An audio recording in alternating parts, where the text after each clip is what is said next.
You were looking live here in beautiful Salt Lake City, Utah, here for the DNA Sports Recap. The DNA Sports Recap.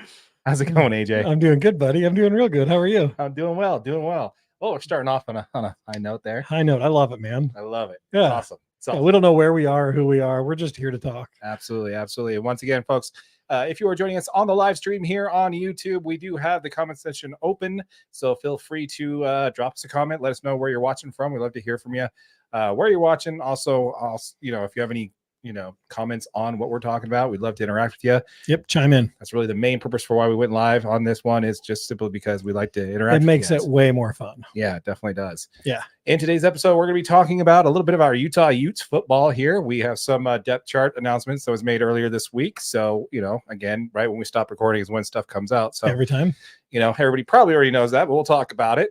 We also want to talk about our final Power 4, I guess, conference now. It's so sad that it's 4, not 5. And I mean, we could do a top 2 rankings in the Pac-12. Yeah, exactly. Wrap those suckers up, right? But yeah, so we have the our preseason power rankings for the SEC, our preseason predictions, as it were, for the SEC. So we'll get into that as well.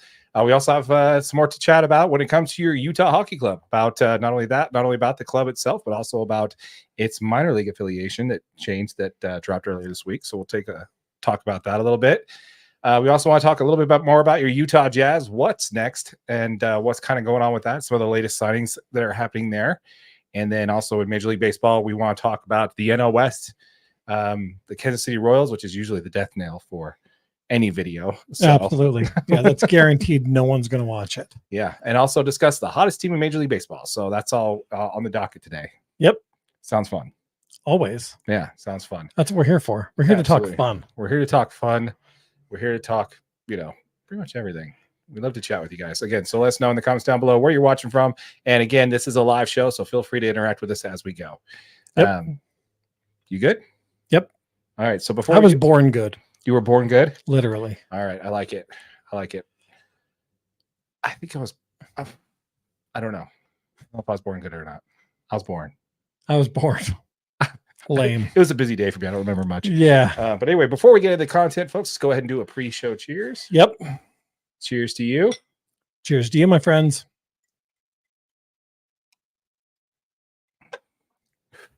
All right, so now we're going to go ahead and get into, folks who are watching the live stream, we're going to go ahead and get into the podcast side of things. We're going to announce the topics as we will launch on our podcast. For those who are watching live on the live stream, this also goes out as an audio podcast. Check us out wherever you get your podcasts. Also, make sure you subscribe to the YouTube channel. It'd be a lot of help. Yes, please do that. Yeah, it'd be great help. Appreciate it. All right, so let's go ahead and jump into it. Hello, Internet. Welcome to the show. Thank you for joining us. On today's episode of the DNA Sports Recap, we have... Let's talk the conference champion predictions for the SEC conference. The University of Utah has announced their depth at quarterback. And the Grizzlies have a minor league affiliate. Who is it and for how long? Or I'm sorry, Utah Hockey Club has a minor league affiliate. Who is it and for how long? With the Utah Jazz, now that we have Larry Markkinen wrapped up, what is next for the Utah Jazz?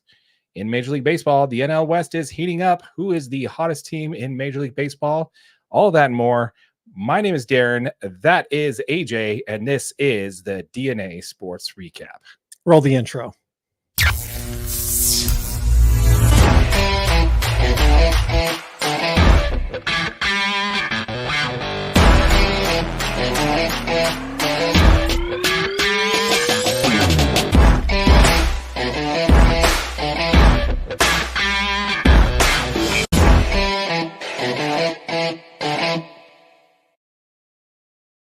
How's it going, AJ? Doing great, buddy. Doing great. You ready to get into this or what? I'm ready to get into this, man. Gorgeous Wednesday here in Salt Lake City, Utah. So let's go Beautiful ahead. Day. Jump right into it. Tammy's go ahead and jumping in the comments, letting us know where she's repping from. Salt Lake City. Tammy Price, friend of the channel. Tammy Price. It's gonna be a thing. It's a thing. But yeah, so we'll definitely thanks for chiming in there again, folks. Watching live. This is a live stream. Please feel free to jump in. If you were listening to this on a podcast, we would really appreciate a rate and review. Yes, please. Let's go ahead and first start. Before we jump into the SEC, we're going to talk a little bit of college football. So before we jump into the SEC, let's go ahead and talk about our Utes a little bit, shall we? Yeah, go Utes. Okay, so let's start off with Wits announcing that on the 12th that Isaac Wilson has been ranked the second on the quarterback depth chart behind Cam Rising. Yep, I think he quoted Cam Rising number 1, Isaac Wilson number 2. Yeah, I love it. Yeah, I love it. Yeah, his statement says there, it says without much debate, Cam is 1 and Isaac is 2. Yeah, the true freshman had a strong performance in week 2 scrimmage, and he's continuing to practice hard in practice, so it's great. Isaac did join the team in January, which allowed him to be around for spring ball and summer workouts, which was, in Witt's opinion, huge. He would not have the chance, in my opinion, if he had not been there for spring experience and the summer experience, for that matter. According to, I think what this says more about is Brandon Rose's ability to comprehend the offense. The dude's been with the program for 2 years now. Yeah. Hasn't taken a collegiate snap. We had a walk-on quarterback take snaps over him, a true freshman quarterback last year with Nate Johnson. Mhm. Like Brandon Rose obviously is struggling, and I think the Utes can clearly see that Isaac Wilson is the quarterback of the future for this program, and they want to make sure that he doesn't.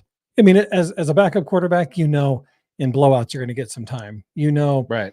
Obviously, if anything happens with Cam, you're the next guy in. Yeah. They want to make sure that Isaac Wilson is not looking to the transfer portal for any given reason.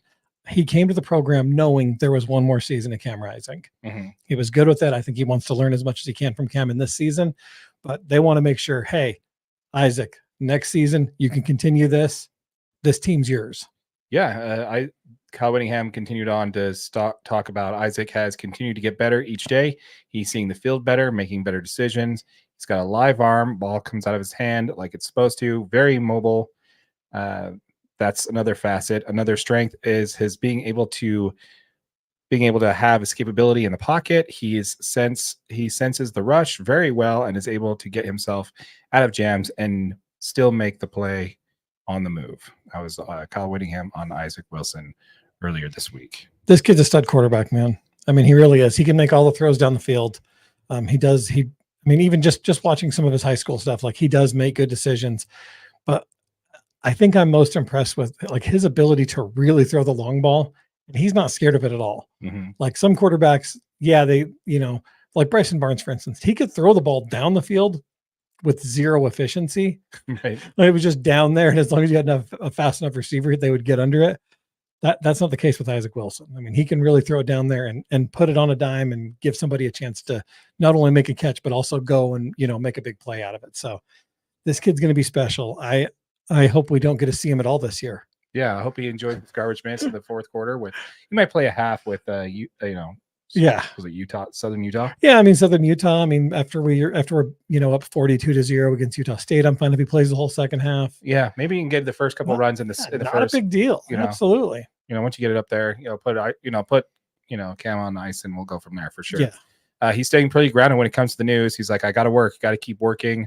Wilson said, I'm just a freshman. I haven't earned anything yet. Love the attitude, man. Came out with it. I love that mentality. I think it's super awesome. He also stated that I've always been a Utah fan since I was little. Said Wilson, just being on the field will truly be everything to me. So it's always nice when your hometown kid is going to be your quarterback. Yep. It's nice. And to your point on Rose there, yes, he was injured all last season, couldn't get back on the field, right? So he did kind of fall, and then I don't know. I think you're right though. I definitely think that kind of. I could see a portal transfer in the future for that guy for sure. Yeah, I mean, I think he's going to struggle in the portal too. I mean, at this point, he's taken 0 collegiate snaps. Yeah, you know what I mean. Like, he has a ton of potential. He does have a good arm. Like, he is a big quarterback, and I'm sure obviously he's going to be able to go somewhere and play. I think he's from California, so there's obviously a ton of potential there. But with him not being not having any collegiate experience, I think he's really going to struggle with. Yeah, definitely is going to be an issue. We'll see. Hopefully we don't. Hopefully we don't in a position where we need to see him either. So we'll see from there for sure. I mean, we still got Sam Heward. You know what I mean? Yeah. So I mean, and they're obviously still trying to figure out the 3-4 position. So yeah. Well, it's just plans are that we're never going to get that far. So that's where we're sitting, right? Yes. All right. Well, again, love to see it, guys. We want to hear from you folks. Let us know in the comments down below what you think of Isaac Wilson being announced number 2 on the depth chart behind our guy Cam Rising there. Are you excited about it? Do you think it's the right call? Love to hear from you. Chime off in the comments down below. Let us know what you think there for sure. All right, let's go ahead and pivot on over to our preseason predictions on the SEC. Absolutely. All right. So now before we jump into it, I do want to make a clarification because there have been some confusions on this in the comments. So I want to get this out of the way. Okay. The dark horse pick is not third place. That is not what the dark horse pick is. The dark horse pick is the pick that we think is not likely to win, but could win. Yeah. If certain things fall their way. There are a few comments that are kind of like, oh, I can't believe you're putting this team over this team. We're like, no, we're not putting them in third. These if we're the dark horse is someone who we think could possibly win it, not just simply being third place team. Correct. And to be completely clear, in the SEC, it's much different because there is so much top talent in the SEC, right? Like, our dark horses in some of the other conferences are much different than our dark horses could potentially be in the SEC. That I think they've got 4 teams in the top 25, 4 or 5 teams in the top 25. So which is insane. It's an insanely loaded conference this year. Yeah. But to clarify, it is a team that has a potential to get in and potentially win the conference. Yeah, isn't it necessarily just third place? Yeah, we get some comments back on that, and just want to be clear on that. And also, again, we have not shared this pre-show. I don't know what his picks are. He doesn't know what our picks are. Something tells me a lot of these are going to be pretty similar, but it's the SEC, so we'll see. Absolutely. I try to be a little creative with mine on this one, though. I was really creative, so hopefully we're not the same creative on this. Jeez, yeah, we'll see. All right, so do you want to start with your dark horse, or should I start with mine? You start with yours. Okay, my dark horse is going to be Alabama. Dark horse is Alabama. I love that. Roll Tide, baby. Okay. Roll Tide.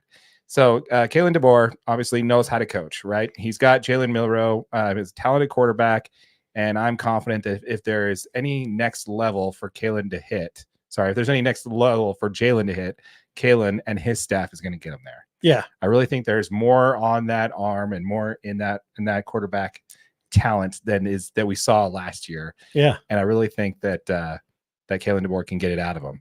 He also retained a lot of his staff from Washington. While Alabama did lose a lot of their talent with Saban's retirement, they still arguably have one of the best interiors in college football on the offensive side, right? They also still have a stacked defense with the additions of Keon Saab from Michigan. He was ranked 58th overall in the transfer portal, 7th of all safeties. They also had Damani Jackson from USC. He's ranked 43rd overall in the portal and 7th among cornerbacks. And he was actually 5th in the nation out of prospects coming out of high school.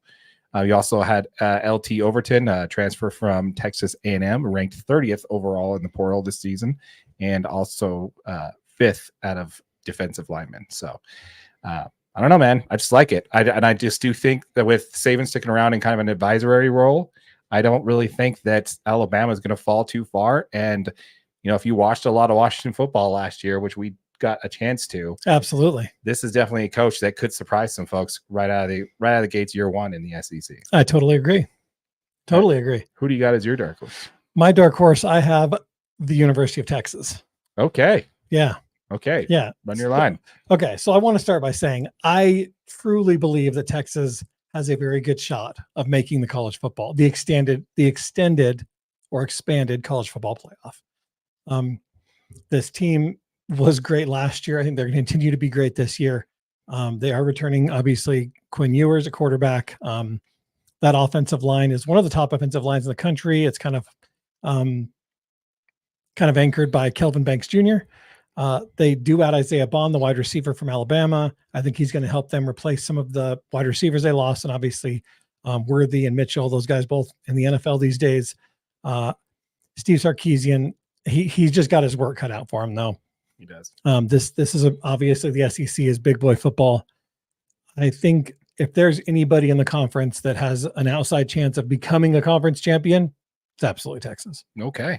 I like it. All right. So again, keep in mind, folks, we want to hear from you. Let us know in the comments down below what you think of our rankings so far. Also, when we get into this here, before we actually get into that, we need to mention something, and we need to cut this out and put it in. Live show people, appreciate your patience on this. We need to do the intro for the video. You did? No, the giveaway intro. We need to do that. Oh, okay. Yeah. Yeah, we'll wait until after. We'll okay. After. All right. So I'm going to go ahead and go with my runner-up. Is that all right? Absolutely. Okay. So my runner-up is going to be Ole Miss. Ole Miss. Yeah, they're my runner-up. And let me explain why I picked them over Texas. Okay. First of all, they have a very soft schedule to open up with. They don't go on the road in the SEC till week 6, and that's at South Carolina. Yeah, is who they're playing in week 6. And the Gamecocks did not make in case I missed it, they did not make the AP top 25 list. No, sir. And they also, Ole Miss is the 6th ranked school in the country right now in the top 25. And the only other team they play in the preseason top 10 AP poll is Michigan. So the other two teams they play, they're in the top 10, top 25 rankings is LSU at number 13. That one's going to be a tough one. That one's going to be on the road. I do still like Ole Miss's chances with that one. It's going to be tough, but I think they can also get it. And they also, yeah, I mean, I don't know who LSU has even coming in at quarterback. I mean, they've relied so much on Daniels last year, and he's gone now. Yeah, that's just a really tough place to play. LSU is a very tough place to play. So absolutely. Between that, and they also have Oklahoma, but that's at home and they're ranked 16th. So I really do kind of like that. Like I said, they only play one top 10 preseason ranked team. And one of the other top 25, the only other team that they're playing that's in the top 25, one of them's at home and one of them's LSU. And like you mentioned, they've got question marks. Yeah. So that's, Texas plays two teams in the top 10 in Georgia and Michigan. Yep. And while Texas does get Georgia at home, I still think that they have a chance to lose the game with Michigan on the road. So, Michigan's ranked number 9th in the country. Still have their, we talked about them a couple weeks back. So I don't know, man. Check out the video. Yeah. So I don't know. I just think that Ole Miss has a better chance of coming out of the season with only one loss than I think Texas does. Yep. So that's my runner-up. Love it. I'm going to get smashed for this one. Uh-oh. My runner-up's going to be Georgia. Okay. Oh. Oh, I'm ready for it. Run your line. They got Dylan Bell, Oscar Delp, and Colby Young all catching passes this year. Carson Beck's going to be outstanding as usual. There shouldn't be any problem for this offense finding a rhythm. The defense is going to be as talented as ever. Malachi Starks, he transitioned to safety, been a standout defender. Mikael Williams at defensive end. The dude's just a force. Mm-hmm. And that's after he had kind of a relatively average year last year. He kind of had a lot of preseason hype.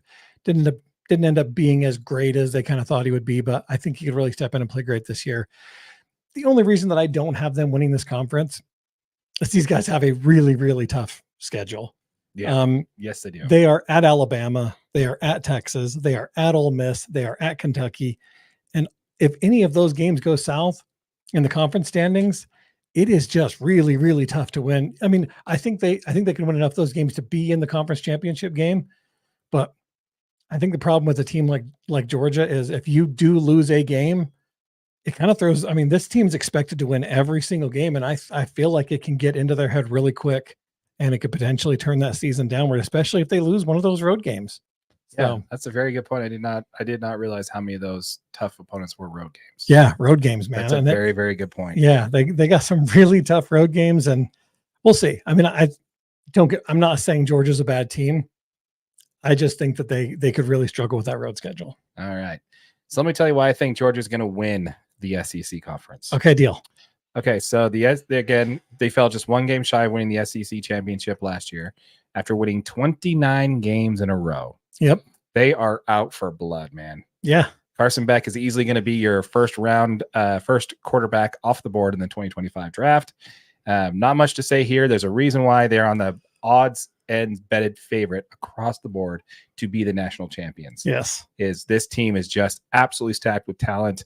They have top to bottom, left to right. They are winning pedigree all throughout. Like I said, just one loss to the Crimson Tide, Roll Tide in the SEC championship game. And, again, they're just not going to let that happen this year. And, the only team that was in their way was the conference champions. And like I said, I don't think that Alabama's going to be in the way. Sorry, Alabama fans, but I don't think that Georgia's going to have any trouble with that this year. So again, I know it's boring to go with the number one ranked team in the country, and the odds on favorite to win the national championship. I know it's boring. And I know it probably makes bad views, but I got Georgia just simply because they're just that talented. That 29 win streak, they've definitely probably played a lot of tough road wins in that schedule and those 29 wins that they've had. So that's who I got for your SEC champions. Yeah, I don't. I'm going to go Alabama Crimson Tide for the conference champions. I like it, dude. I like it. That is bold. That is bold, and I like it. So I think that Kalen DeBoer has everything to prove and almost nothing to lose. This dude is a fantastic head coach. He turned a Washington program, got him all the way to the national championship, and they are not half as talented as the Alabama roster that he just got. How many years was all about coaching. 3. Yeah, it was not long. Not long enough to completely turn a roster around. I mean, he just did it with what he had. Yeah, now he's coming into. I mean, he did bring in Michael Penix from Indiana, but like, to be honest, it's not like Michael Penix was the most highly recruited quarterback in the country, and the dude turns out to be a Heisman candidate. Nice. He has He lost a ton of talent in the transfer portal, but he did a ton of recruiting to get back a lot of these guys. He got some of his talented guys from Washington to come with him. Mm-hmm. Jalen Milroe is absolutely the catalyst that will move this team this year. Again, DeBoer turned Penix into a Heisman candidate, and I believe he will do the exact same thing with Jalen Milroe. I think he will do a much whisperer, man. Yeah, I mean, I think he's just going to do a great job making sure he's protected. He has a little bit more time to throw. Obviously, and I mean, the thing is he did that with Heisman. He did the whole Heisman thing with Penix, and as talented as Penix is, and he is a fantastic throwing quarterback, you can't deny that Jalen Milroe has more raw tools than Michael Penix Jr. did. He's just a better overall. He's just a better athlete, right? Yeah. So I think with the coaching that DeBoer can help and his offensive staff can help with, I think it's going to be huge. This Alabama defense is absolutely insane. It's the most talented group of players that DeBoer's ever had. They're going to be tough. They're going to be hard-nosed. I think they're just going to be just suffocating this whole year. And it's going to give Milroe enough exposure with this new system that Alabama can really, really get rolling. Again, that game against Georgia is huge when it comes to one-on-one conference standings, and that's at Alabama. Right. That is advantage Alabama.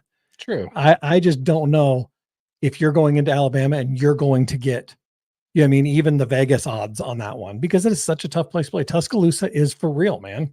Those Bama fans are loud. They're crazy. The players get hyped up to play there. It's going to be awesome.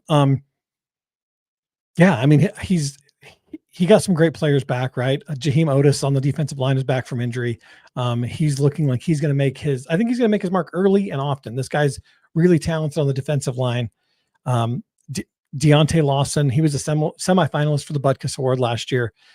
He's going to be there. I don't know, man. I think this Alabama team is going to be they're going to repeat really, really good, and I think they have a chance. Nice. I like it. Yeah, I love it. I think it's a great pick. Like I said, I have them as my dark horse. The only reason why I haven't down that far is you've got a Pac-12 quarterback coming in. Sorry, a Pac-12 coach coming into big boy football territory.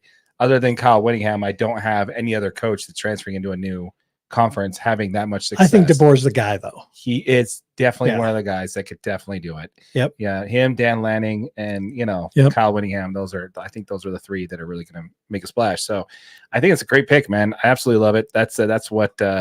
Completely different on all three this time. Yeah, we were. I like it.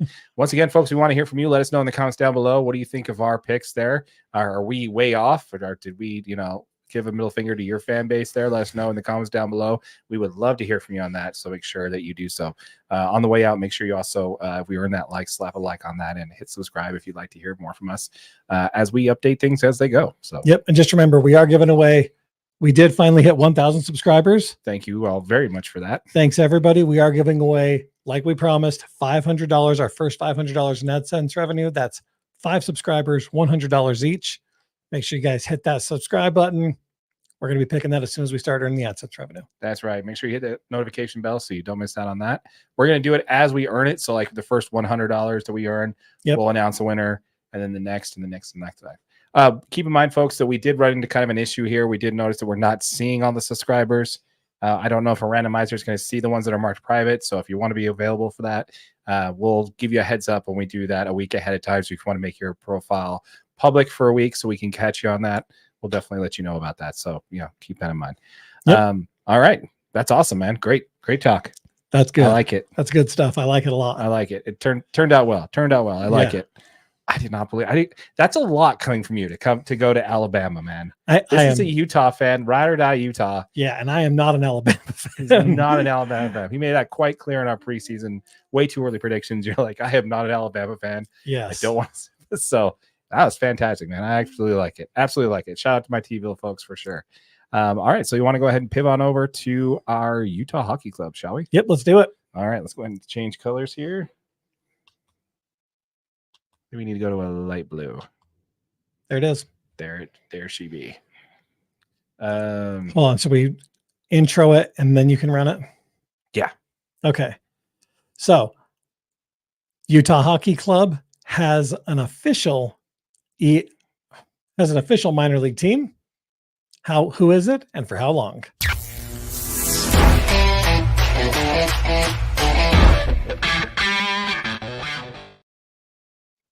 All right, so let's go ahead and talk a little bit about your Utah Hockey Club, shall we? Yep, let's do it. Once again, folks, before we get into the content, we want to make sure that you understand that we just launched a new channel called Utah Hockey DNA.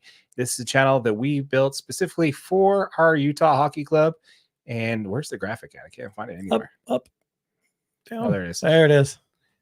It is Utah Hockey DNA. This channel made specifically for our Utah Hockey Club. So if you're watching us for that content, be sure to click that subscribe button, hit that notification bell. We will be giving away one of those sweet new Utah Hockey Club jerseys that are limited edition, will only be out for 1 year. Yep. So make sure that if you want to be a part of that giveaway, once this channel hits 1,000 subscribers, we'll be giving that away. So hit that subscribe button, hit that notification bell if you want to follow us for all Utah Hockey Club information. Yep, let's do it.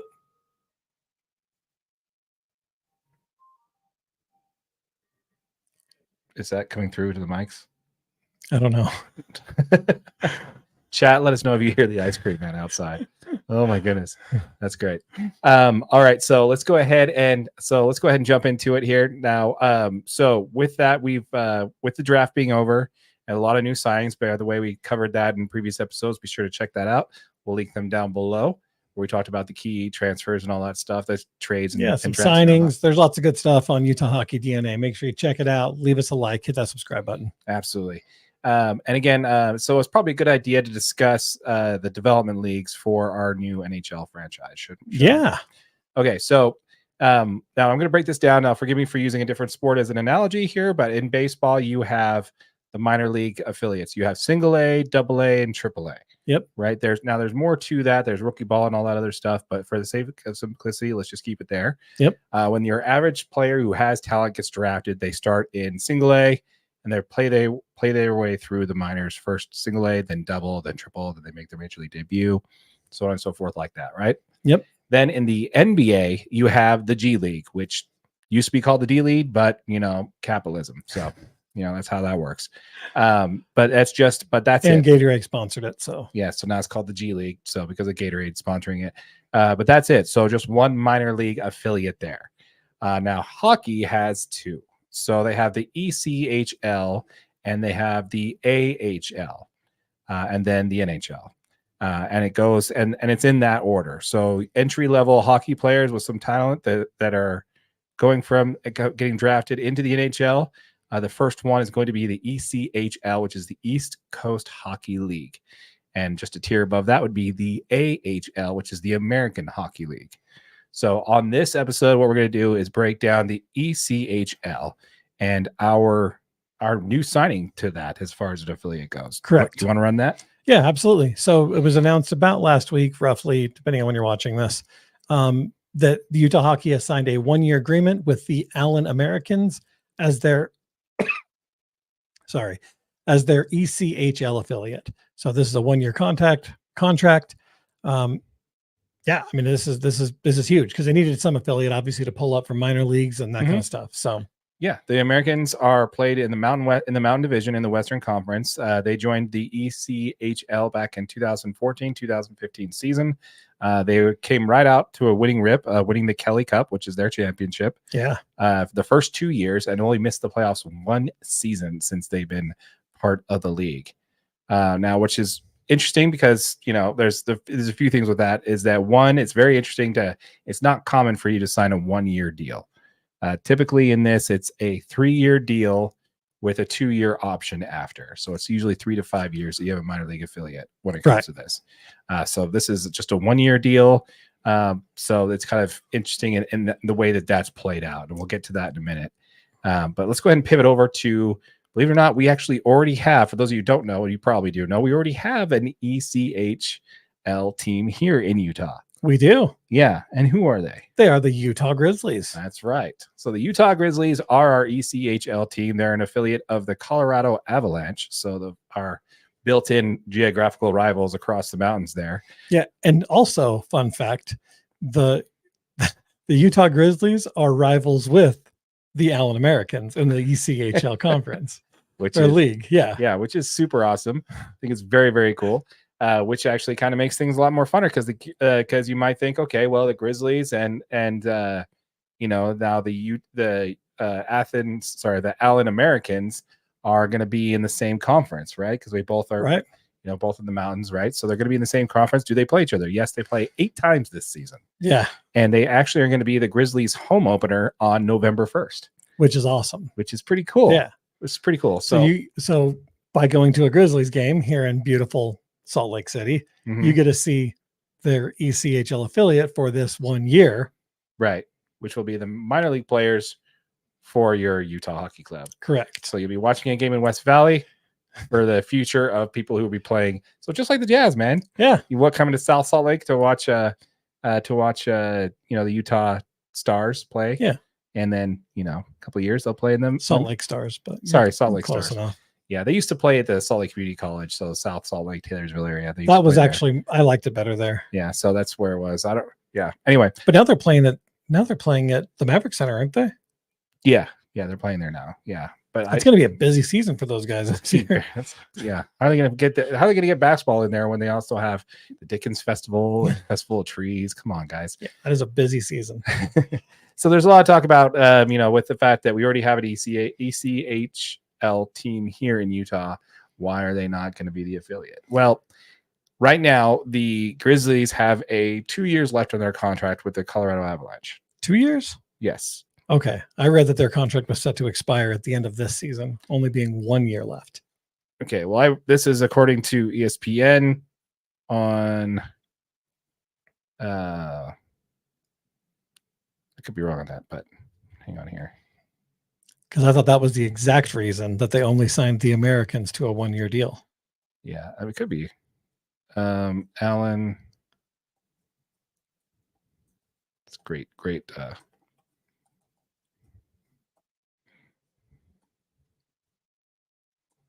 content here. Yeah.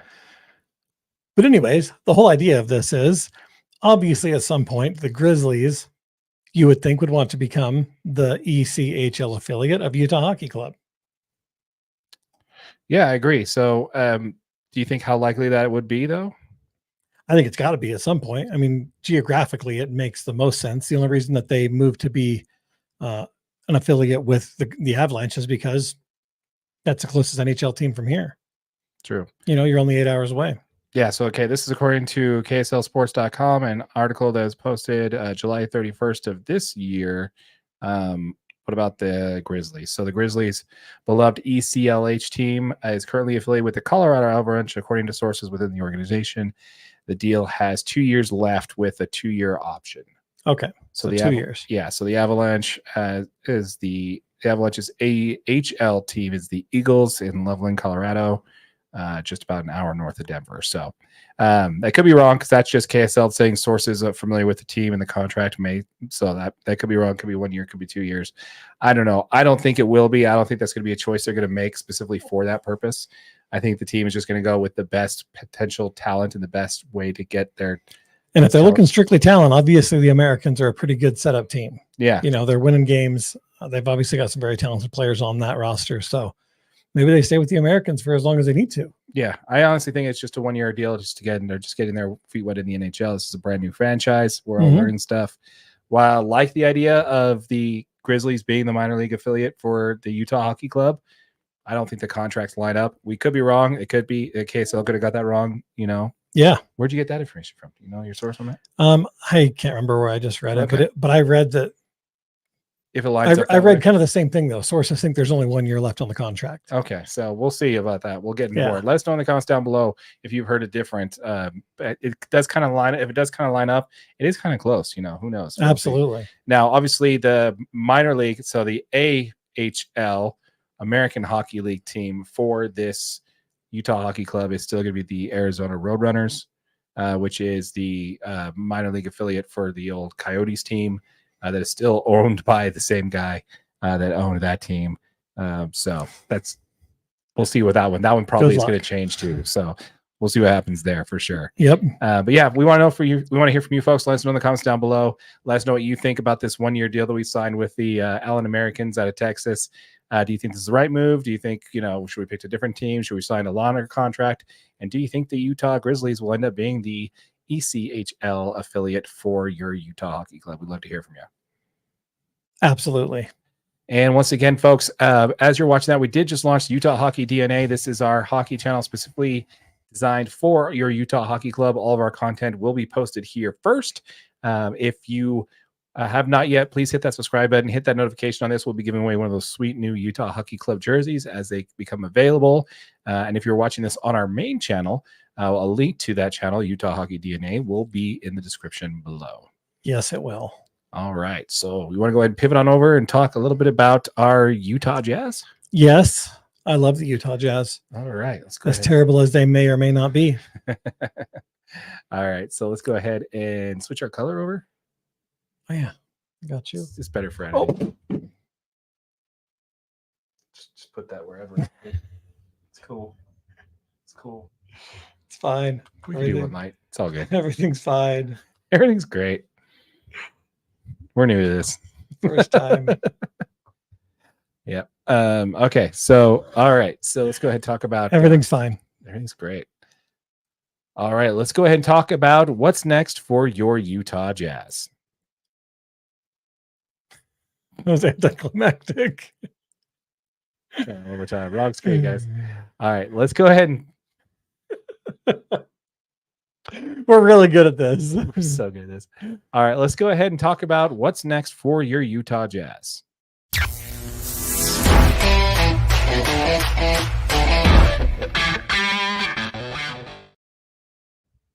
All right, we could fix the light time. Sorry. All right, that's a very short intro. It's a very short intro. All right, so before we get into the content, folks, we do want to go ahead and quickly talk about the fact that we've launched our own Jazz channel, Utah Jazz DNA. If you're watching that on this channel, really appreciate it. Thank you for finding us. Make sure you hit that subscribe button and hit that notification bell. We're going to be giving away one of those Utah Jazz black jerseys that they just released this year. Yep. And once this channel hits 1,000 subscribers, make sure that you check that out because we will be giving one of those away. What we're doing on this channel is all things Utah Jazz. If you're watching us for our Jazz content, all of our Jazz content will be posted here first. So be sure, if you have not yet, hit that subscribe button, hit that notification bell so you don't miss out on our videos that we drop on your Utah Jazz, on Utah Jazz DNA. If you're watching this on our main channel, be sure to check out the link in the description for Utah Jazz DNA. Yes, please. Thank you. Subscribe, like, smiley face, whatever you want to do.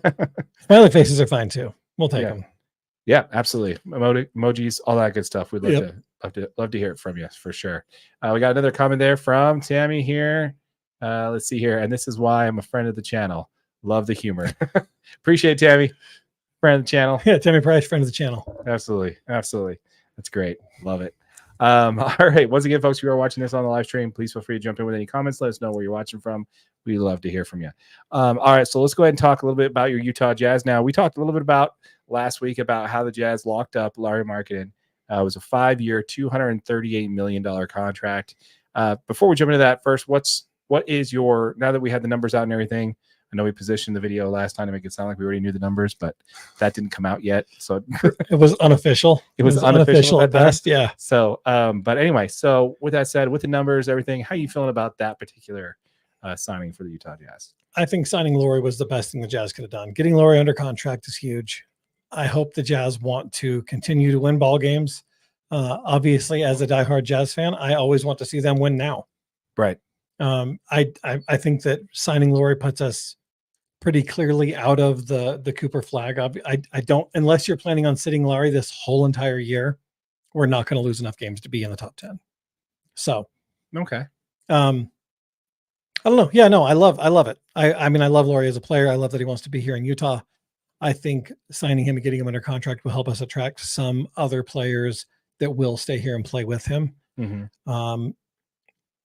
And yeah, I mean, I think there's a bunch of what ifs, right? For sure. You know, who do we sign next? There's rumors of players. You know, obviously we've signed some players that we'll talk about here in just a second. So how do these players line up, and how do they help this team actually start winning some ball games this year? Yeah, no, I agree. I think you weren't going to get another player like him that you weren't going to draft. Nope. You traded for him. You got him in here. He's the best player you've had on this team since the statues. Lock him up. Keep him on the team long term, because you're not getting another one of him that's just going to walk in. Not a chance. At least not that you're not going to get in a draft. So the fact that he slipped by Cleveland and Chicago, his true talent level, the fact that he didn't see it, really speaks volumes to that. So Yeah, do you let him go for a couple more draft picks? Depending on when those draft picks are, I don't think so.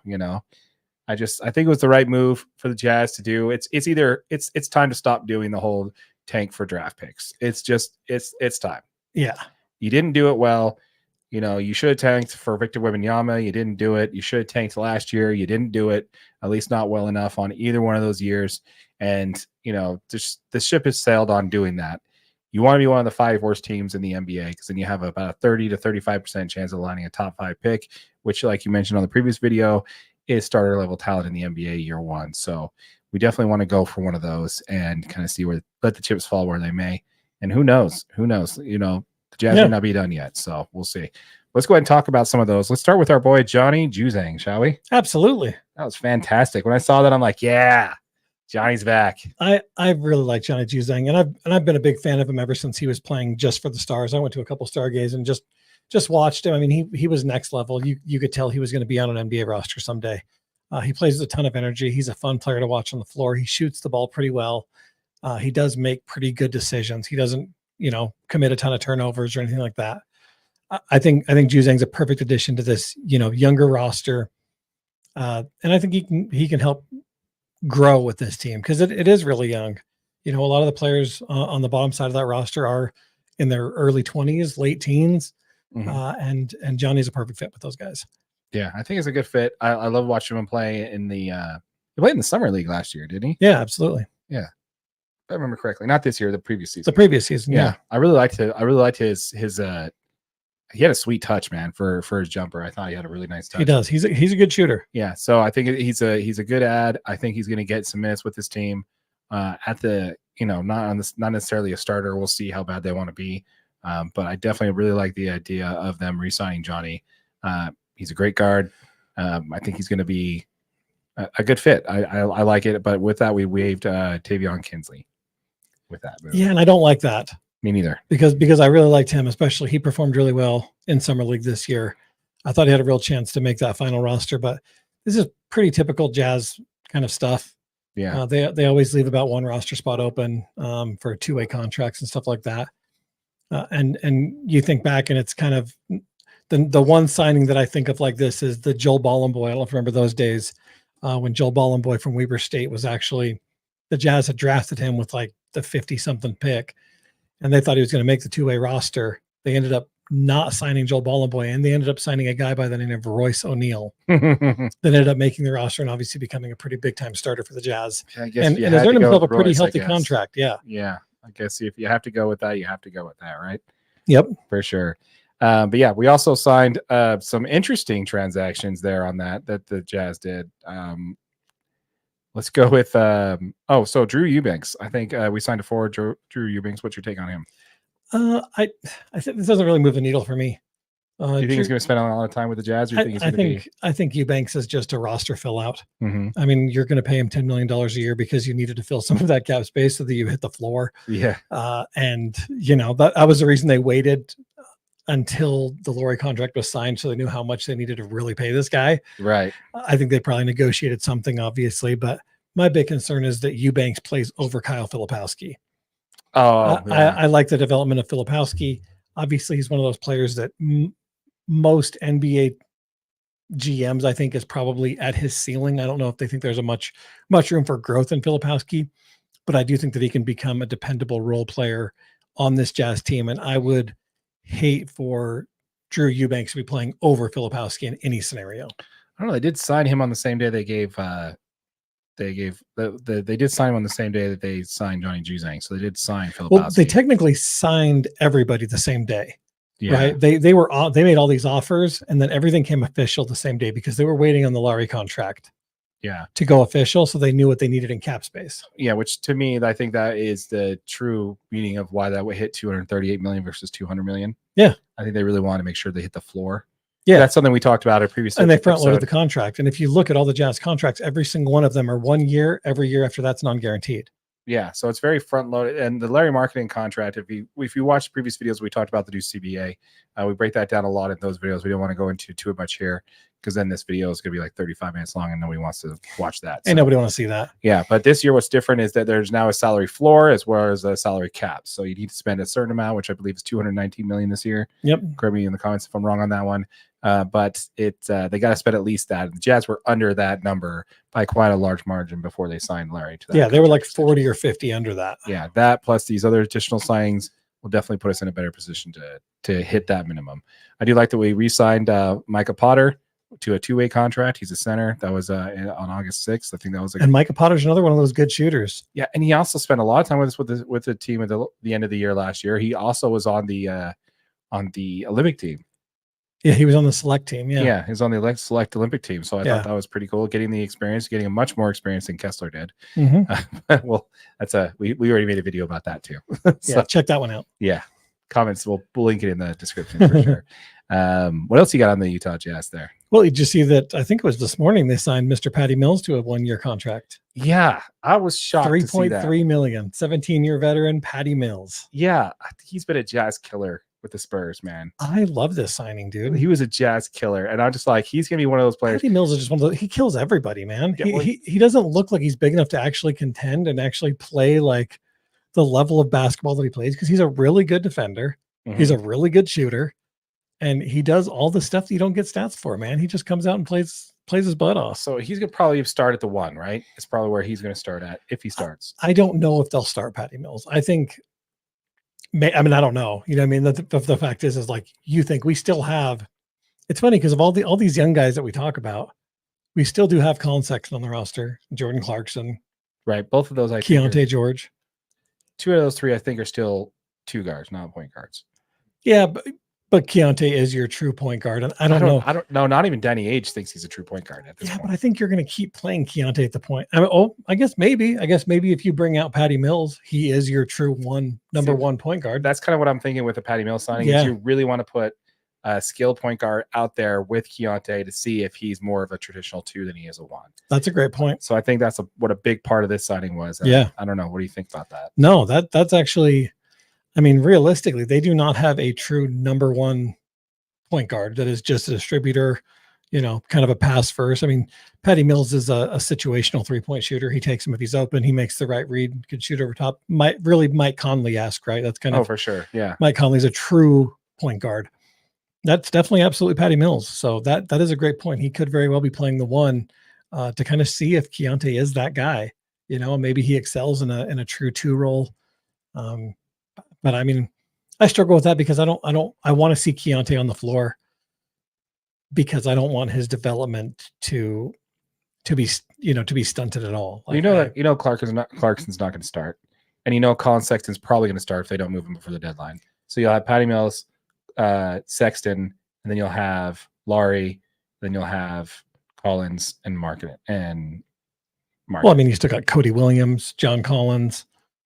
Sorry, Taylor Hendricks. Yeah, so the starting lineup you have will be Mills, George. Sexton.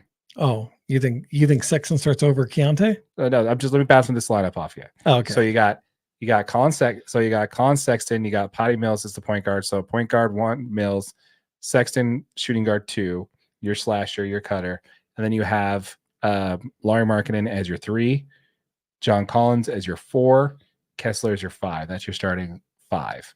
You don't want JC as a starter. We proved that last year. Absolutely. You want him as a 6th man off the bench. Yep. And you also have all the other young talent. You got Bryce Sensabaugh and all these other guards that you have that you've drafted. You still need to find out if they have a role for, and you still have 25 plus bench minutes. So you can split up between those folks to see that. Is that the way they go? Or are they going to go more? Yeah. Patty Mills 1, Keontae 2, and then you have Laurie at the 3. Starts the game, sits for about 20 minutes between the I could see Laurie. I think you probably see Patty Mills, Keontae George, Cody Williams. I think Cody Williams. You think Cody Williams is going to start? Okay, I like that. And then I think Laurie, 3, 4. Those 2 are kind of interchangeable. They're the same size, roughly. And then you start John Collins at 5. Start John Collins at 5, Yeah. Kessler off the bench. Yeah. I think that's a good starting lineup, actually. I like that one better. I do like that one better. I don't know, man. And then I think Colin Sexton's probably your first man off the bench. For sure. Yeah. I think Sexton comes off the bench before JC does. Or if you make, maybe you switch the 2 and then you get Sexton and Clarkson out there at the same time. It gives you a whole ton of offense, but absolutely no defense at all. Right. True. But you can score the ball with the best of them at that point. Exactly. I like it. No, I think it's a good option, man. I just saw the Patty Mills sign. I'm like, okay, which way are they going with this? Is he going to be the starting point guard, or is he going to be the veteran guard that backs up whoever they're going to use? And there's a good point that he doesn't even have the starting role or the backup role as a point guard, and he's just like the first option off the bench, and he's just there for a leadership role. I don't know. I really don't know how they're going to do that, but I think Patty Mills will play. Yeah. I mean, being where he is at in his career, he's obviously not coming here to win a championship. No. I think he wanted an opportunity to get on the floor. He's in his 17th season, man. Yeah. He's not a young buck anymore. He's got to be in his probably mid 30s. Probably, yeah. Still balled out for Australia, scored 17.5 points a game. Yeah. Played really well in the Olympics. It's just not the Utah Jazz without at least one Aussie on the team. Yeah, you got to. We got to have an Aussie. You got to. I mean, I prefer Joe Ingles, but it's fine. Yeah, it's okay. We'll you're here in our hearts, Joe. You're here in our hearts. Absolutely. Joe. Yeah, no, I think it's awesome, man. I just think, again, with these signings, I hate to come back to it, but we still, at this point, have no idea what the Jazz's plan really is. What their plan is they don't have a plan. Well, I think they did want to go all in and sign a big name free agent, do a big trade. There was that. And I sent you that one notification, Jazz in on Brandon Ingram. So that's my question for you. Okay. How does Brandon Ingram change this team?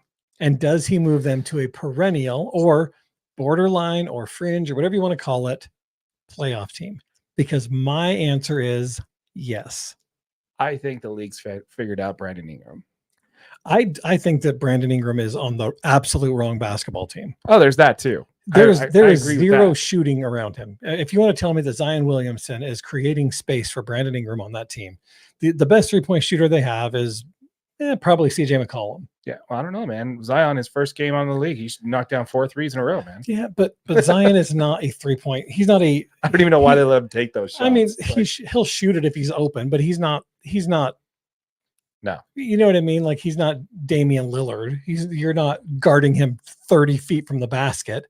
You're worried about him running past you and dunking it on 5 or 6 people's heads. That's your threat with Zion Williamson. Yeah, no, I agree there. I don't know. I think Brandon Ingram, I don't know, man. He's just not a needle mover. I don't want that to be we won the press conference type player. He's a nice piece. I don't think he moves the needle enough for this Jazz to become a perennial playoff team because we have him on the roster. See, and I think you get really big with Brandon Ingram. You already are pretty big. You are. Where are you putting him? I think you play him at the 4 or 5. I think you play, and I think you play Cody Williams, Brandon Ingram, and Larry Markkinen all at the same time. Okay, and now you've got 3 players that are all.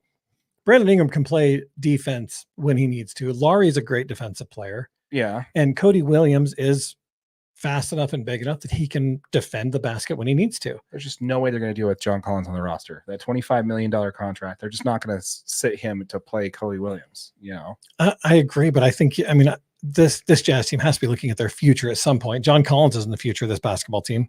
No, and the fact is he's under contract. You know what I mean? Like, you're going to pay him whether he's playing or not. Why not pay Cody Williams to go out there and get better and see what you have? You just used a number 10 draft pick on him. Yeah. The kid has probably the highest potential of almost any player in the draft this year. Like, that's not even me. That's NBA professionals saying. Yeah, right? I agree. Scouting professionals, the highest potential for any player in the draft this year. Yeah, he was very talented. I love watching him in Summer League because you had hints of that elite. I get a Kevin Durant feel from Cody Williams. Oh, here come the comments. Here we go. He's like silky smooth, right? Like, some of his shots are just. He has a great flow to his shot. He looks natural in him. Yeah, of course, this game is much faster than he's played in any college game. Right. Yeah, he's going to have some growing up to do, but the kid can play.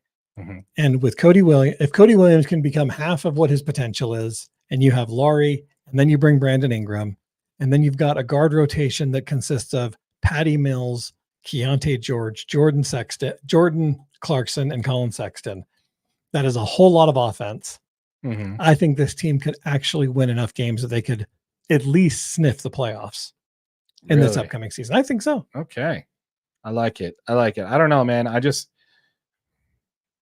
there's reasons why no one traded for him. There's reasons why Detroit didn't. It's not Detroit. There's a reason why he wasn't included in the Zion Williamson trade. Like they were going to try. No, sorry, not Zion. What trade am I thinking of? He was involved in a lot of trade rumors this offseason. It's because they're asking too much. They're asking they want Walker Kessler in that deal. They want somebody that they see a potential in. Those guys need a solid number 5 big man that can play defense, because what they're doing is they don't have anybody that solid on defense, and it's causing Zion to have to play on both sides of the floor, give 100% to even stop any baskets, because Zion is a solid defender. He is. He does play with a lot of effort on the defensive end. That's not going to be what Brandon Ingram is. No. So if you get a Walker Kessler who doesn't need the ball to be effective, he scores a lot off putbacks, and he does a lot of offensive rebounding. He does a lot of that stuff that Brandon Ingram is probably not so good at. Yeah. I don't know, man. In my opinion, I move him. See you, Kessler. I'm like, absolutely. I make that trade. Yeah, I move Kessler. What are we waiting on there? Yeah, I move Kessler. I move 3 second-round picks, whatever they want. Bring in Brandon Ingram. Yeah, I don't know, man. I mean, I was high on Kessler. I think he was first rookie season. He was almost as defensively efficient as Rudy Gobert was. He was, and he is a good defensive player, but that's not Will Hardy's system. No, and he's also taken a huge step back last year. Yeah, I mean, huge step back. The fact is I think that if Walker Kessler gets traded to the Atlanta Hawks, he becomes an absolute superstar. Oh, becomes a stud. Because for Quinn Snyder, your whole offense is ran around pick, roll, pass. Yeah. Dive to the basket, open layups. That's Walker Kessler's game, 100%. For Quinn Snyder, Walker Kessler is an absolute gem. Oh, for sure. He turned Rudy Gobert into that exact player. Yeah, turning a defensive scheme just like with Rudy, where you just push you just drive the driver to Rudy or to Walker. Everybody's pushed in, Everybody's pushed into the big man to block the shot or contest the shot. Absolutely. I think he'd be a great pick over there. Yeah. I don't know, man. I like it. I just don't think when they're talking about big game hunting, I just don't see Brandon Ingram as being that. He's not more talented. No, he's not. He's definitely not big game hunting. Yeah, but I think he's a piece that could move the needle for this team. Yes, but you know what I'm talking about. I thought they're going to go into that conference. They're going to go into that press conference and acting like they got their guy. When they struck out on Mikal Bridges, they struck out on DeMar DeRozan, they struck out on Paul George. They went after all these players, and they struck out on every single one of them. And you look at what was given up, and a lot of it was practically nothing. And the Jazz, the Jazz had a better offer than that. And for one reason or another, they just didn't get it done. So I'm just in your consolation prize is Brandon Ingram. To me, that's just not big game hunting and not doing it well. It just kind of shows that the Utah front office doesn't really understand the wider scope of the NBA and what their chances of lining these kind of talent is. I think he's a great pickup. I'm in. Danny, you need some advice, call me. Yeah, I do think he's a good pickup. Don't get me wrong, but I don't think he moves the needle enough to where, Well, yeah, I'm not saying they're going to win an NBA championship, but I think you at least sniff play. I think you win enough games that teams are happy watching the Jazz this year. That's true. That is what's more important, actually. I would have to agree with you on that one. I do want to see more fans watching the Jazz game because, like we talked about in a previous video. By the way, thanks for everybody watching that one. The end of an era on that video. We'll link to that one in the description there. Thank you, everybody, for watching that one there.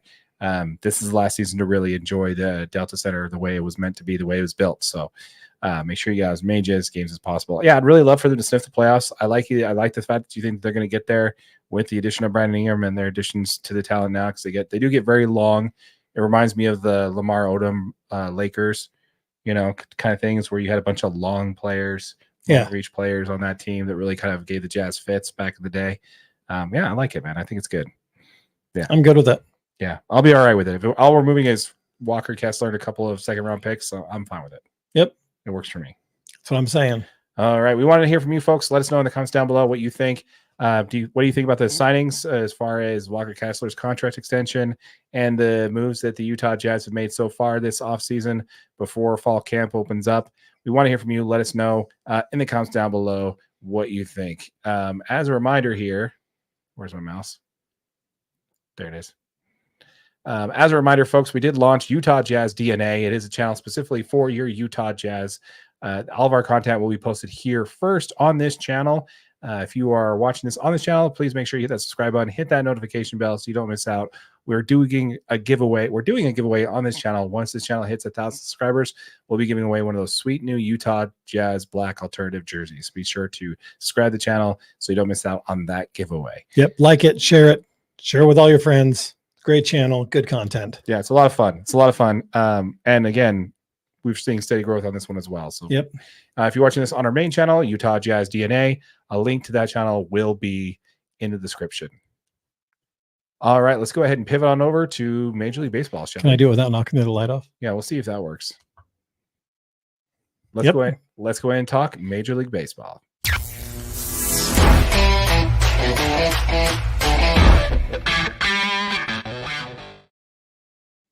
All right, so let's go ahead and talk about a little bit more about Major League Baseball here. First, let's talk about the NL West. My goodness, has the NL West been heating up lately? Have you been paying attention to this at all? I have. So all of a sudden, these teams are just coming out of nowhere, man. Yeah, it was like the Dodgers were in solid control. Yeah, double-digit game lead, 12-game lead. Yeah, it went from the Dodgers being the only team out of the NL West being likely to go to the postseason to now 2 out of the 3, potentially all 3 of the top teams have a chance to make it. Yeah, be making it. So this is crazy. So yeah, both since the trade deadline, the Arizona Diamondbacks and the San Diego Padres have the 2 best records in Major League Baseball since the trade deadline, which is since the All-Star break. Sorry, not the trade deadline. Deadline too. Yeah. So best records in baseball, and they are right in the thick of it. So now they both are tied for, I believe they both have a stronghold on the wild card positions right now.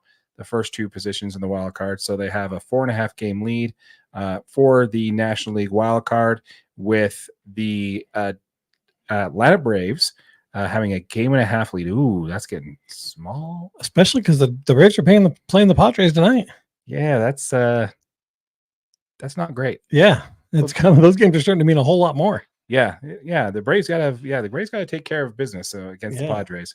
Yeah, they have a 1.5 game lead over the Mets, and the Giants 6-4 in their last 10 are also catching up. Yeah, it's just been insane how good they've been playing lately. Yeah, the Diamondbacks and the Padres. So really good. And also the Padres did take the series against the Dodgers when they last played, which was not great to see. So the Padres look good though. They do. That pitching looks really good. Their offense has been great. I was just super surprised. I mean, watching them play the Braves, I was like, where did all this come from? Like, I've seen you guys at the beginning of the season. What happened? Yeah, I don't know. They're definitely a second half team. I'll give them that. They're like what's his name? Pitcher for the Giants who talked about him a lot. Blake Snell. Definitely, he plays his best baseball in the second half of the season. The Padres did it last time too, where they got within 3 games of a wild card spot. They just fell off and just couldn't get back in enough time. They ran out of time last year. Yeah. Now they're in solid control of one of the top 2 playoff positions for the wild card, and yeah, I'm all for it, man. It's better when the NL West is stacked, I think. Yep, I agree.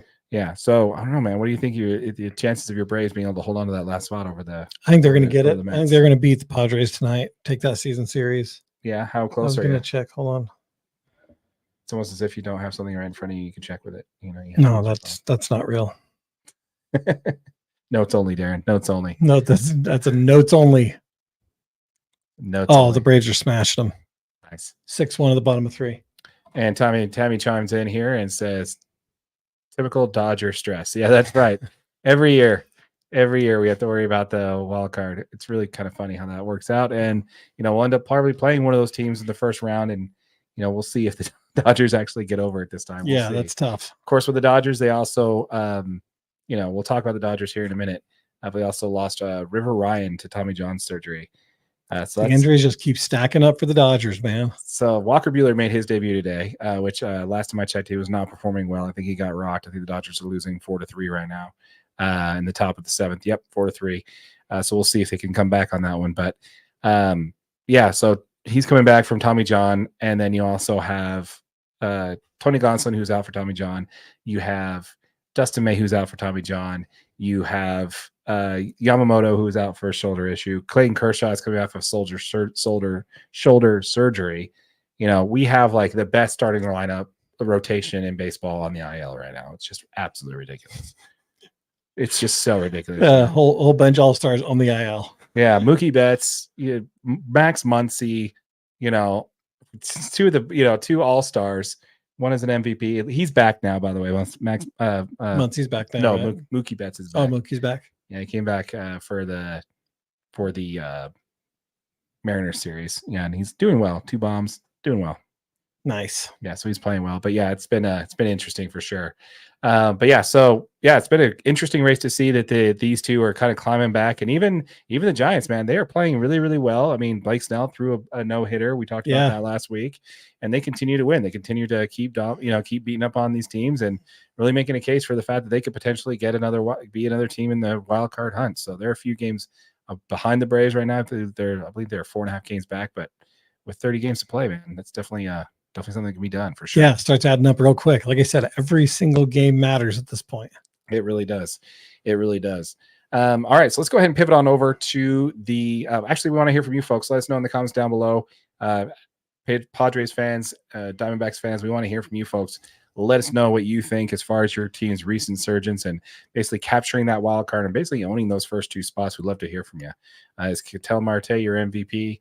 We want to hear from you. That's all we heard about in the last MVP video. I know. It was like, oh, you guys are crazy. It's Ketel Marte all the way. I'm like, well, he's second in odds, but he's yeah. Yeah, so it was interesting though. But we love to hear from it. We love to hear the comments. Keep them coming. We love to chat with you about that kind of stuff for sure.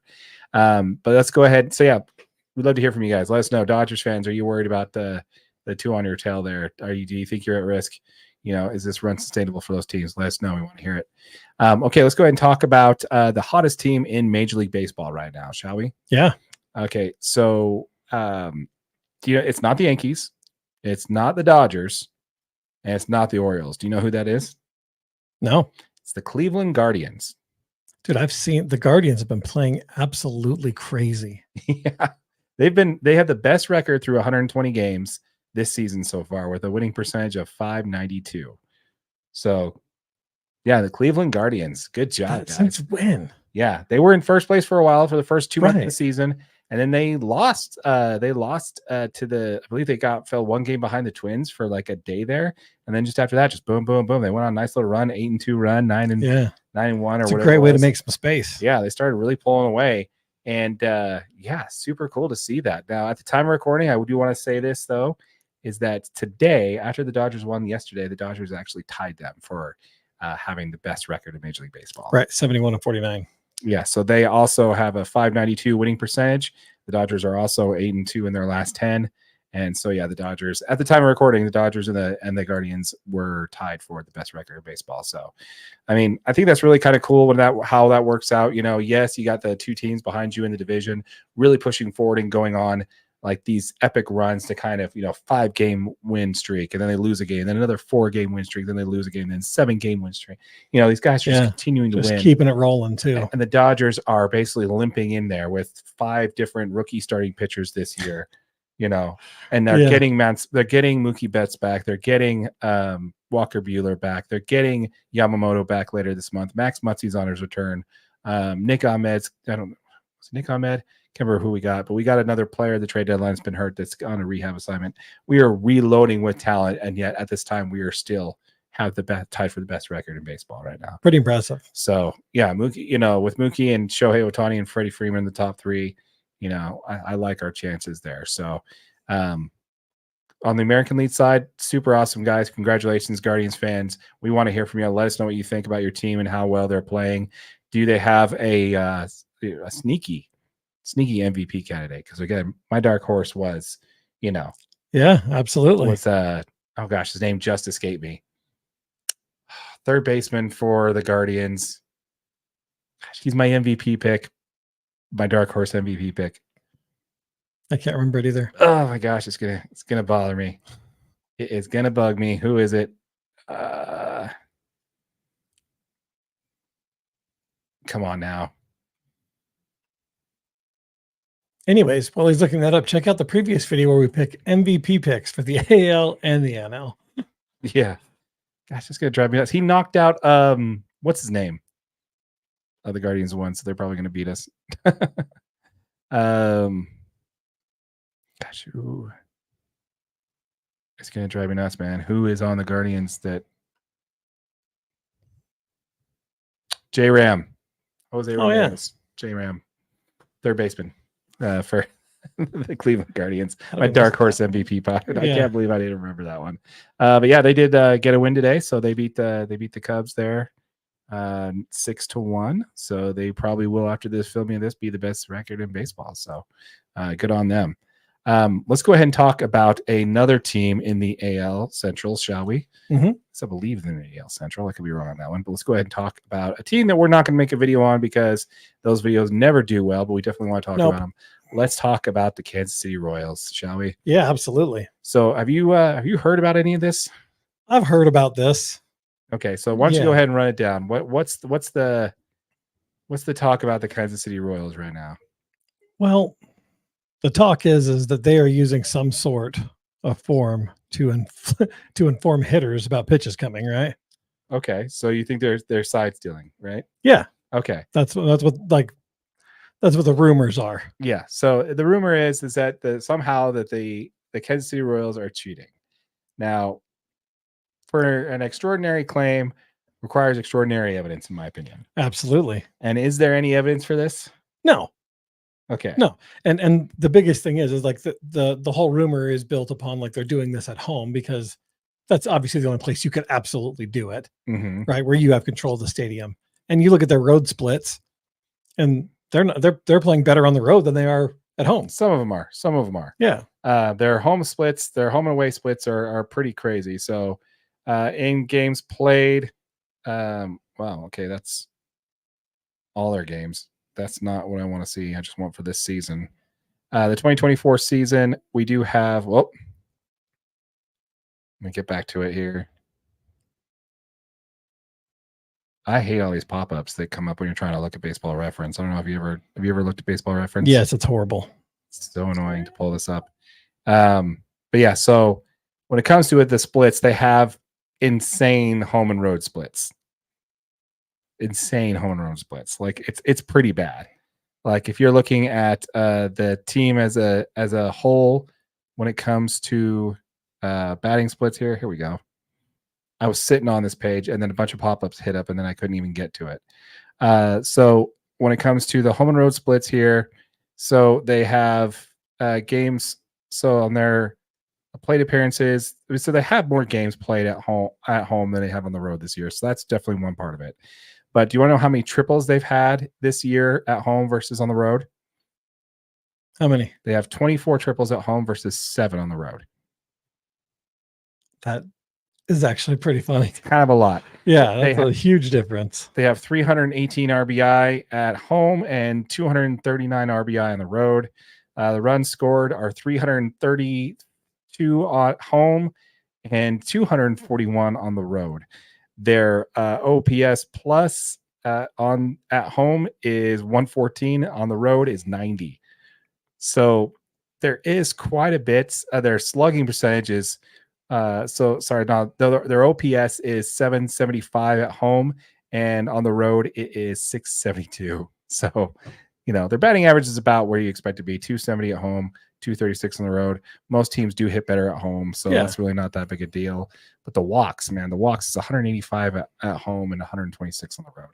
So there's a lot of this that basically would kind of hint to that, saying, oh, the splits are insane. This is a lot. This looks exactly like what it did for the 2017 Astros, almost exactly. Yeah. The trick is, the difference, though, that I have between what the Royals are doing and what the Astros are doing is there is no evidence of any form of cheating at this point. How are they doing it? Yeah, and like some of the rumors state that they have a video analytics room close to their dugout. Every team does. But every team does. I mean, that's exactly it. I mean, it's not literally like coming down the with the baseball bat and the garbage can, Yeah. Video right out giveaways, exactly. So it's not that close, but I don't know, man. Teams have been using the video room a lot when it comes to sign stealing and getting on second base, and that kind of stuff's all legit, but you got to have some kind of evidence. Yeah, these splits are insane, but at the same token, man, like where's the evidence that they're stealing the signs? Like, how are they doing it? How are they using the video room? How are they relaying it to the batter? Exactly. And how are they using it to give any unfair advantage? Yeah. Are they just using PitchCom? Like, is it the pitch com in the helmet? Like, where's the evidence to this? Yeah. I just I don't think there is any. I think that's the problem. Yeah. I mean, I just think the team is doing really well. And yeah, they're playing really, really well at home versus on the road. And they're playing really, really well in the second half versus the first half. I just, if you're going to make a claim like that, you got to kind of have some evidence to it. And just saying, oh yeah, well, the video review room is close. Yeah. Give me some evidence. Show me a batter taking a pitch comm out of his helmet, on a camera or something. Show me where everybody who's at the plate is now going down to the tunnel to their clubhouse before they take the helmet off. Yeah. Give me some kind of evidence there that shows that they are actually doing this versus just speculation. Because, everybody knew the Astros were doing something, but they didn't have any evidence on it until a few years later. Maybe evidence will come out that they are cheating. Who knows? But until then, man, you gotta have some evidence for this kind of stuff. I don't know. Maybe it's just salty fans. I don't know. What do you think? I'm sure there's some of that. I'm sure there's some of that salty fans, just anything that, just grasping at any string they can, like, because it was a Kansas City writer that kind of started this a couple of years ago.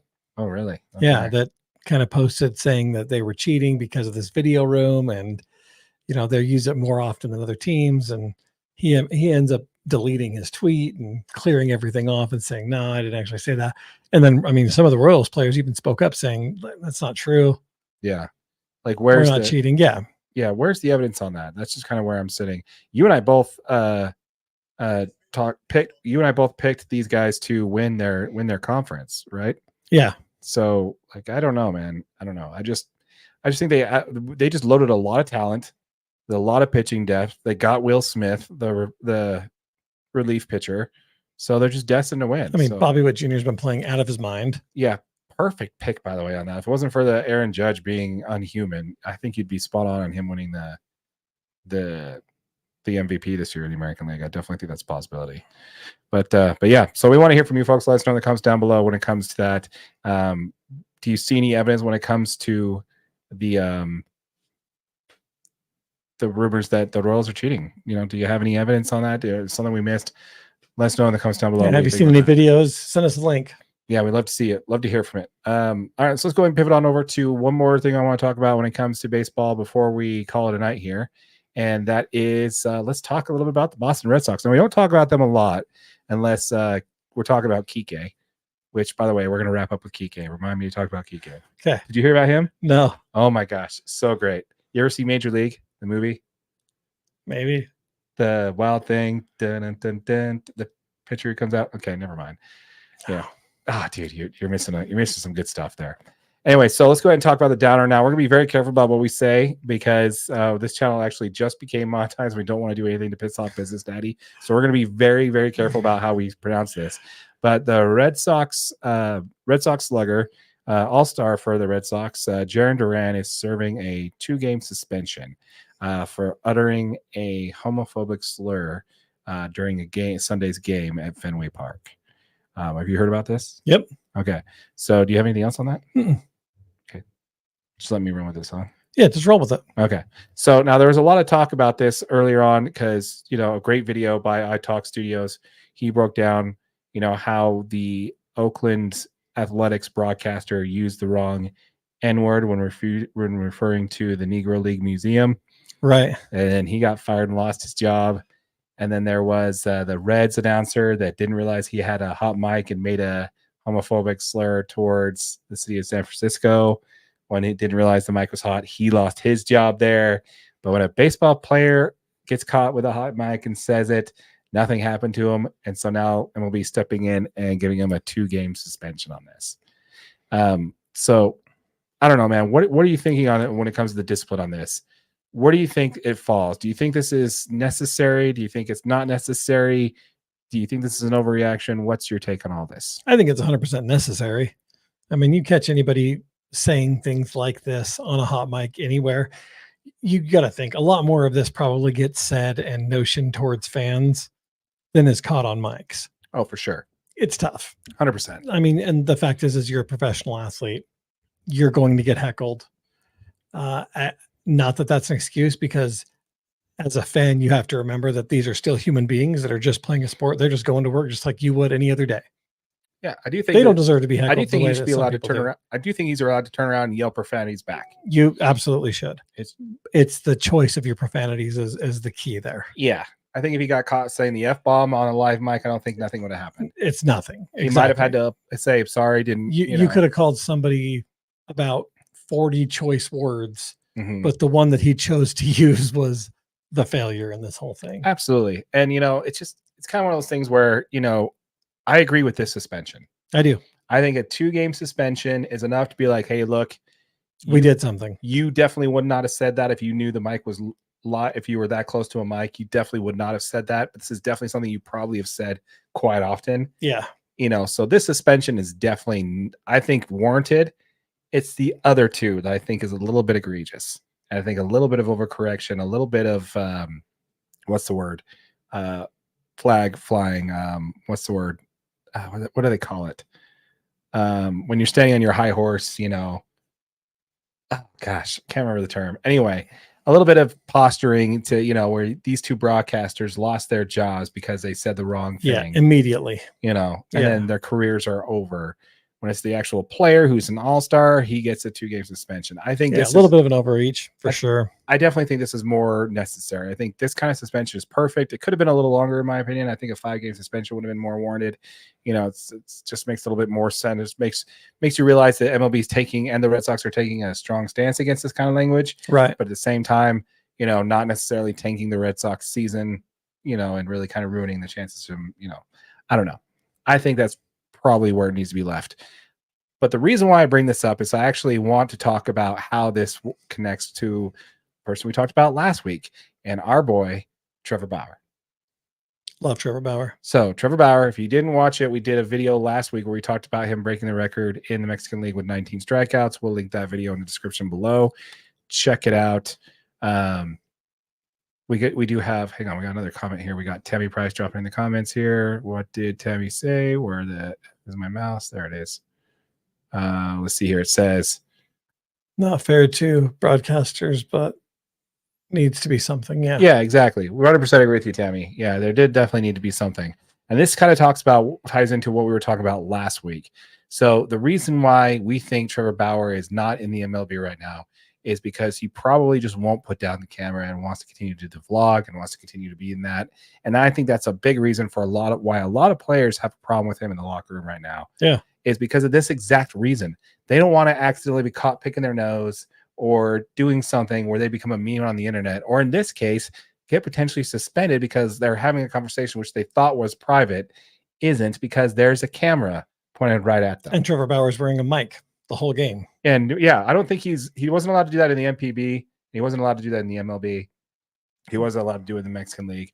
But that doesn't mean you still can't catch them saying something. Like, what if they're out to a team dinner and they happen to slip and say something, or they say something in the locker room and Bauer's got a camera there where he's just talking about his new cleats or something, and they pick it up in the background, and then your career's over. I think that's the main reason why players don't want to have Trevor Bauer on their team. I think that's you can't blame him for that reason. You can blame them because Trevor Bauer is a talent that can help an MLB team somewhere. Mm-hmm. But yeah, I mean, we do have players that came out and defended him. Mookie Betts was one of them. Said, yeah, you should be on a team right now. Served a suspension, regardless of what you think about it. He did put the time in, and he should be allowed back on a team. But honestly, I think this is kind of the reason when teams ask, hey, do you want Trevor Bauer? I think this is the main reason. They're like, no, I don't want a loaded mic, in front of I don't want a mic and they can catch me saying something I'm not supposed to. Yeah. Odds are we've probably said something on these airways that 10 years from now is probably going to get us canceled. Chances are, yeah. So it's really kind of hard to know where that line is, and that's probably what's really kind of keeping him out of the league. I don't know. What do you think? I mean, I think that very well could be the case. I think that could be pretty easily remedied from the Trevor Bauer camp, though. If that's an absolute hard line in the sand that you want to continue going, I think all you have to do is agree that whatever videos you post, etc., are reviewed by the team, or you know what I mean. Like if there's anybody that is saying something, like everybody will agree before you post it, because honestly, it would, if it's I guess the problem is some of his videos are an hour long. Yeah. Can you imagine people edit? Like, first of all, you edit a video, and we know how long it takes to edit a video. You can imagine I editing mean, an even with a hour-long professional video. editing team, you're still a couple hours worth of editing, and Yeah, then somebody they to just have- review it for an hour. Then just have a lawyer with the team say, no, you can't post that. You have to start Yeah. over. Yeah, that's kind of rough. Yeah, Kind of rough. and it probably kind of defeats the purpose for Bauer, but I think that's probably the only way you get around that is to say, I will only post it after team approval. Yeah, or he just simply just keeps it out of the locker room, because I did watch his vlog where he wasn't, when he was with the Major League Baseball, he was with the Reds, and he did a lot of the similar stuff. He just wasn't in the locker room, and when he was in the locker room, nobody else can be seen outside of his locker. The camera was always only pointed toward him. Okay.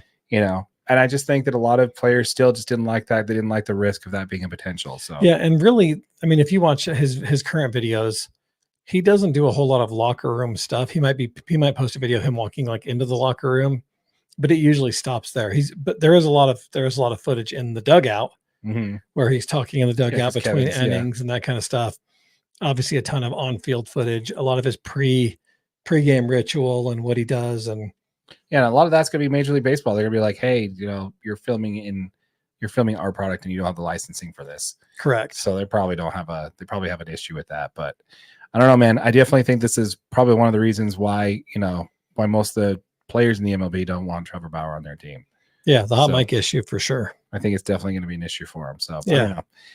On a lighter note, let's go ahead and talk a little bit about friend of the channel, Kike Hernandez, shall we? Kike. So Kike Hernandez has not had a great year with the Dodgers this year. No, he has not. He's had a couple of errors over with the Red Sox at shortstop, and for those of you who've seen Major League, remember the name of Rick Vaughn, the pitcher who's played by Charlie Sheen, who just had terrible control, can throw 100 miles an hour, but the ball just no idea where it's going. Story of my life. Yeah, does have no idea where it's going. And he just gets a pair of glasses and it fixes it. Kike Hernandez was told by the team to go get his eyes checked because he couldn't pick up the spin of the ball. He's like, they tried a bunch of other things. They tried adjusting his swing, try to relax his stance. He's like, you know what? Maybe you should get your eyes checked if you can't pick up the ball. Sure enough, he goes to a optometrist to have his eyes checked. Optometrist, a huge Dodger fan, by the way. And he finds astigmatism in his right eye. Now, Kike has a pair of prescription glasses that he wears to the games. And ever since then, he's batting over 400 with the team. No way. Yeah. So Kike Hernandez was fixed just by getting a pair of glasses. Yeah, vision's huge. Yeah. Especially when you got to see the spin on the ball. You got to know if you're swinging over top or below it. Yeah. Pretty crazy when it comes to that. So, yeah. So Major League is definitely a little bit of real life there with our boy Kike, who simply just didn't realize he wasn't picking up the spin on the ball and needed a pair of glasses. You think that'd be something that the team would address probably first? When your hits start to break, hey, when's the last time you had your eyes checked? Yeah. That's probably one of the first things you do. But I guess think that would be like just a very generic like team physical, like, hey, read these letters for me. A, Z, B, at the beginning of the V. year, you think you do an eye check, kind of like when your first day of school, they come You're in a professional athlete. where which way the E's pointing there. Yeah. No, but not for professional athletes. Apparently, that's just they'll get the TrackMan. They'll get $100,000 computer software out there to figure out what's wrong with your swing. No, hey, your eye check. No. Maybe you need some glasses. To that. I don't know. I think that's funny. But anyway, great. We'd love to hear from you folks. Let us know in the comments down below on anything we talked about when it comes to Major League Baseball tonight. We'd love to hear from you. What do you think about the NL West heating up? What do you think about the Royals claims? A bunch of people claiming that the Royals are cheating because of their crazy home and road splits. And what do you think about Jarren Duran suspension for his Jarren Duran. Gosh, I couldn't get that out right. You were struggling. Yeah. I was struggling. That's so close to my name too, Jarren. That's probably why. Is it Jarren Duran? Jared. No, it's Jarren. Oh, okay. I might have got auto corrected on my notes. Yeah. Thanks, Apple. What was that again? What was the first one again? I don't want to talk about it. Dylan Crease. That's what it was. Dylan Crease. Yeah, I think that's super funny. That was great. Dylan Crease, true legend for sure. Let's see here. They aren't being mean, huh? Go get your eyes checked. Yeah, literally, right? Thank you, Michelle, for the comment there. You also followed up with awesome. He got this far without glasses. Yeah, very true. 10 years in service time with Major League Baseball, and he never got his eyes checked. Had no idea. No idea. Hopefully, it works out great for him. It's still for him. But yeah, let us know in the comments down below, folks. Let us know what you think when it comes to Major League Baseball. Are you a fan of the Dodgers or the Cleveland Guardians? What do you think about their streak there as far as being the two hottest teams in Major League Baseball right now? And yeah, I'd love to hear from you. Let us know in the comments down below for sure. Remember, folks, we are on the grind to 1,000. No, actually, we're there. We have hit 1,000 subscribers, all thanks to you folks. Thank you so much for subscribing to this channel. We are going to honor our commitment there where we mentioned we're going to be giving the first $500 that we earn in AdSense revenue back to our subscribers. 5 subscribers are each going to earn $100 each. So if you have not yet hit that subscribe button, and honestly, just check to see if you're subscribed. Just check on the button, make sure it's clicked there. Hit that subscribe button, hit that notification bell so you don't miss out on that giveaway. And as always, smash that like button for your boy AJ right over there. Boom, I appreciate it. And if you're watching on YouTube on one of our short videos, just know this is available as a podcast, wherever you get your audio only. Make sure you like it, rate it, review it. We appreciate all that business on the podcast side. Absolutely. And one more comment there from Michelle. Dodgers all the way. Absolutely. Love it. Love it. With all that said, my name is Darren. That is AJ. And this has been a production of the DNA Sports Recap Network. Till next time.